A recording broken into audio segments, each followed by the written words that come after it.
Vous n'êtes sûrement pas sans savoir que le 26 septembre prochain sort le nouveau jeu Zelda Echoes of Wisdom, semblant mettre en scène pour la première fois la princesse Zelda en tant que personnage principal.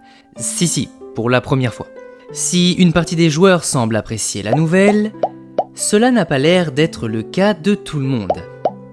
En attendant la sortie du jeu, je pense qu'il peut être intéressant de s'intéresser au traitement qu'a reçu le personnage de Zelda depuis le tout début de la série, et même plus largement de s'intéresser à la place des personnages féminins dans la saga Zelda.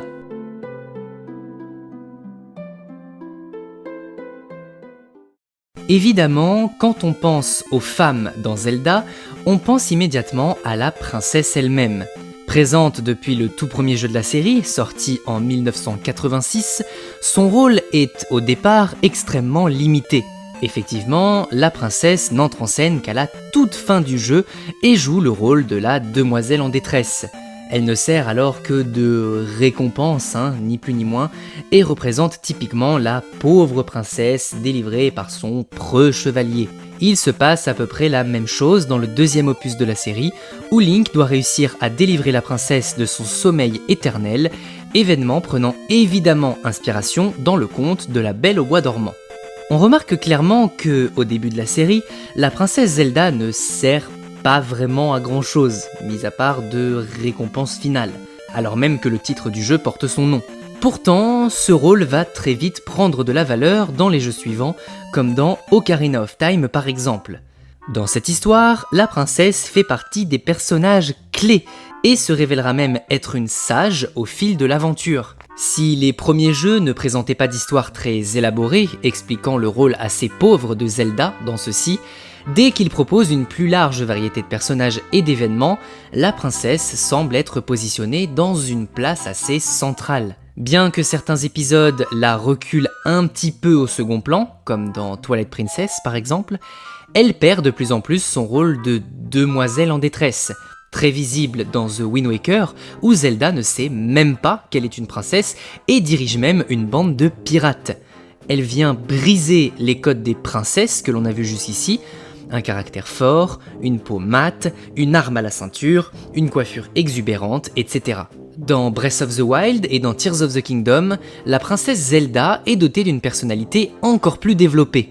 Dans Tears of the Kingdom, elle vit même une aventure en parallèle à celle de Link, que nous pouvons suivre au travers les différents hiéroglyphes, représentant les souvenirs de la princesse dans une époque passée. L'évolution logique de l'implication de la princesse Zelda dans sa série est bien le fait qu'elle sera jouable dans le prochain jeu, Echoes of Wisdom.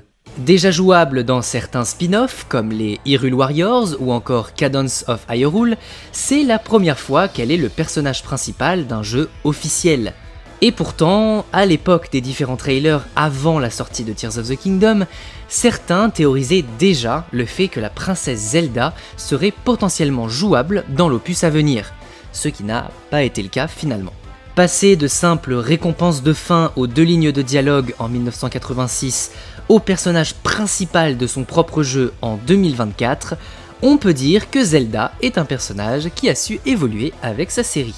Contrairement à d'autres jeux Nintendo, Zelda ne se contente pas d'être la conjointe ou la princesse du héros, n'est-ce pas Peach ? Aussi, en plus de son rôle assez central dans l'histoire, son nom est carrément écrit dans le titre du jeu, comme nous le disions tout à l'heure, n'est-ce pas Metroid ? Maintenant que l'on a parlé de la princesse, ne serait-il pas intéressant de se pencher sur les autres personnages féminins apparaissant dans la série ? Dès A Link to the Past, sorti en 1991, les 7 sages capables d'aider Link contre Ganon sont des jeunes filles, bien qu'elles ne portent même pas de prénom et qu'elles soient nommées en fonction de la couleur de leur robe. Dans Ocarina of Time, en revanche, les 7 sages sont bien prénommés et possèdent une véritable personnalité qui leur est propre. Et dans ce jeu, sur 7 sages, 5 sont des femmes, Saria, Ruto, Impa, Naboru et Zelda. Ocarina of Time met d'ailleurs en scène pour la première fois le peuple Gerudo, tribu du désert composée uniquement de femmes, mis à part un mâle qui naît une fois tous les 100 ans. Ce peuple réapparaîtra à plusieurs reprises dans la série, comme dans Breath of the Wild, où leur cité est carrément interdite d'accès aux hommes. Pour y pénétrer, Link devra se vêtir de la tenue de demoiselle, cachant suffisamment son corps pour laisser croire au Gerudo qu'il est de sexe féminin. Cette tenue est d'ailleurs donnée par Vivian, une marchande du bazar à sec qui porte aussi cette tenue. Cependant, la voix de Vivian apparaît comme plutôt masculine, et une cinématique du jeu laisse entrevoir la partie basse de son visage suite à un coup de vent, et laisse alors la possibilité de remarquer que Vivian porte une barbe. Certains théoriciens supposent alors que cette marchande soit plutôt de sexe masculin. Ce n'est pas très récurrent que la série Zelda mette en avant un personnage comme Vivian dans ses scénarios. Pourtant, ce n'est tout de même pas la première fois. En effet, on peut se rappeler de Sheik, un Sheikah aidant Link pendant une bonne partie de l'histoire d'Ocarina of Time, et à la fin du jeu, on apprend justement que Sheik est en réalité la princesse Zelda, déguisée pour échapper à Ganondorf. Comme nous le disions tout à l'heure avec les 7 sages, les personnages importants et avec une personnalité développée des jeux Zelda ne sont pas rarement des femmes, comme on peut le voir avec Midona dans Twilight Princess, Marine dans Link's Awakening, les différentes Impa, très récurrentes dans la saga, ou même tout simplement les créatrices du monde d'Hyrule, qui sont 3 déesses. Cette manière de créer des scénarios peut être comparée à celle d'une autre grande entreprise japonaise, les studios Ghibli. Même si la société du Japon accorde une place assez bornée aux femmes, les studios Ghibli font partie de ceux qui tentent de casser ces clichés et accordent beaucoup de rôles importants et principaux aux personnages féminins. Beaucoup de personnes ont déjà remarqué des similitudes entre la série Zelda et les films du studio Ghibli. D'ailleurs, peut-être en ferons-nous une vidéo un jour, qui sait. Pourtant, il est possible de remarquer encore certaines différences dans les jeux Zelda vis-à-vis des personnages féminins, notamment chez les personnages secondaires. Pour prendre un exemple, dans quasiment tous les jeux, le grand méchant de l'histoire est Ganon. Mais il y a toujours un méchant secondaire, entre guillemets, pour servir les intérêts du roi démon. Et dans presque tous les jeux, ce méchant est masculin. Ghirahim dans Skyward Sword, Aghanim dans Link to the Past, Xanto dans Twilight Princess, Vaati dans Fort Swords Adventure, Onox dans Oracle of Seasons, Yuga dans A Link Between Worlds, etc. En fait, il n'existe que 2 personnages féminins qui sont les grandes méchantes de leur jeu, Veran dans Oracle of Ages et Lady Satin dans Triforce Heroes. Cependant, on peut aussi citer Kume et Kotake, les 2 sorcières jumelles Gerudo, qui apparaissent dans plusieurs histoires et sont souvent étroitement liées à la résurrection de Ganon, parfois même considérées comme ses mères adoptives. Au-delà des méchants, les personnages féminins sont aussi évidemment présents chez les gentils, parfois de manière assez disproportionnée. Par exemple, si on se concentre uniquement sur les Hyliens et les humains de Zelda Breath of the Wild, sorti en 2017, tout personnage confondu, 52 personnages sur 157 sont féminins, soit seulement 33%. Et oui, j'ai vraiment compté. Pour prendre un autre exemple, dans Zelda Skyward Sword, sorti en 2011, toujours chez les Hyliens, seulement 13 sur 37 sont féminins, soit 35%. Cependant, nous pouvons quand même constater une certaine évolution à travers les années. Dans Zelda Ocarina of Time, sorti en 1998, seulement 7 Hyliens sur 29 sont féminins, soit seulement 24%.